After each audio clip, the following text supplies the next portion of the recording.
So what we're going to do is we're going to go ahead and go test out this polarizer on this Huracan, just to give you guys a rough idea on how this one actually works. This one so far, I just shot a ghost with it. The first car I've shot so far, and I actually am really impressed by it. See, now that's a really good example. Hold on.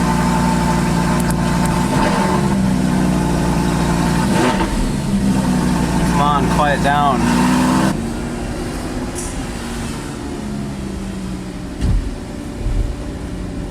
What you can see right off the bat is, I'm going to show you on the speedometer right here, is that when you turn the polarizer, it's actually going to make the digital display go away. And I'm turning that to the right, and you can see the sun glare is on it a little bit, and you can kind of see that it's a little dirty already, but basically what it's going to do is it's going to really help with your reflections on windshields, on your cars that you shoot that are black. Turn it all the way to left, and that's giving it full range to let all the light in. And when you turn it more and more and more, you see it starts to disappear. So this helps a lot when you're shooting something with heavy reflections, or like I said, a black car that just is really not working out when you shoot it. So I'm gonna get out of this Huracan real quick. I'll show you guys how it works outside, and then we'll also test it on a Rolls-Royce, which will be perfect because it has a tinted windshield. I want you guys to watch the front windshield, and you can see when I turn it to the left, that reflection off the wall is going to go away, and you can see it completely disappears right there. And I'll turn it back to the right, and then it comes right back. You can see how much this will make a difference in your photos. It's the little things that count when you shoot cars like this that people pay attention to. It's really going to eliminate all the reflections that you're going to have on a black car or windshields. Sometimes headlights and taillights, you'll get a little bit of a polarized look to it. I'll give you guys a quick tour. It's a brand new, I think it's a 16. I'll check the window sticker. We just got it. I do all the photography inventory photography for the dealerships. I basically will get an email or get a call that we have 2 or 3 cars in, and for instance today we had the Rolls-Royce come in and also this car, so 2 white cars. This one's really nicely spec'd, has white interior with the black contrast. One of the things that I'm practicing on is this car, well not in this car, but this camera, is the manual focusing. It's kind of hard because it's bright outside, but learn a little bit more about this camera every day.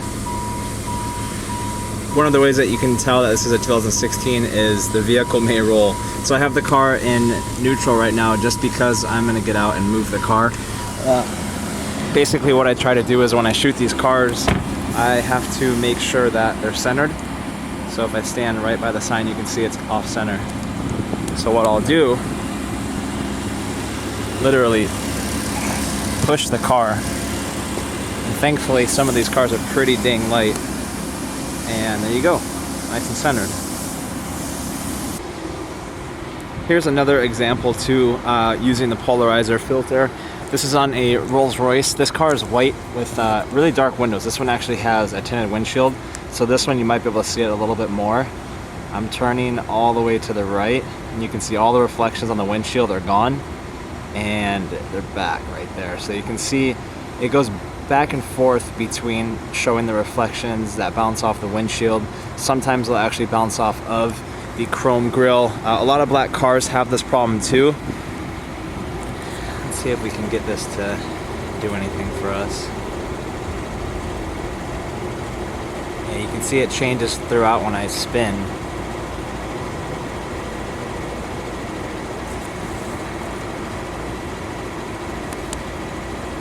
I'm turning the polarizer to the left, and you can see the rear window is starting to get a little bit brighter. Go ahead and try to do another test on the window. Not sure if you can see that, but it's getting darker. I'll turn it more, get a lot more reflection through there.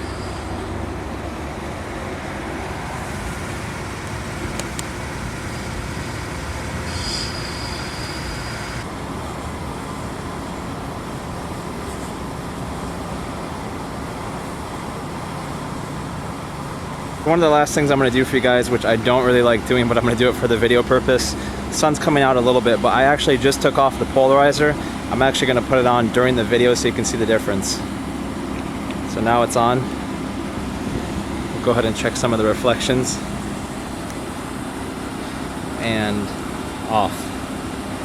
Go and throw it back on. and then off. The one thing that you do have to be cautious of is the fact that some of these cars that you shoot, or something that you do shoot, whatever your subject is, the colors may change a little bit. When you go to post-process everything, make sure that the colors look as natural and as normal as they should, or natural I should say, towards the car, the true color of the car. That's one thing you do have to factor in when you're shooting whatever your subject is, when you use certain filters, that you really want to make sure, because this color, let me check on it real quick. I know this color is not Bianco Isis because that is a solid white. This one, oh, it's CIR. So this one is actually going to be, it's almost like Suzuka Gray if you're familiar with an Audi color, but it has a very unique tone to it.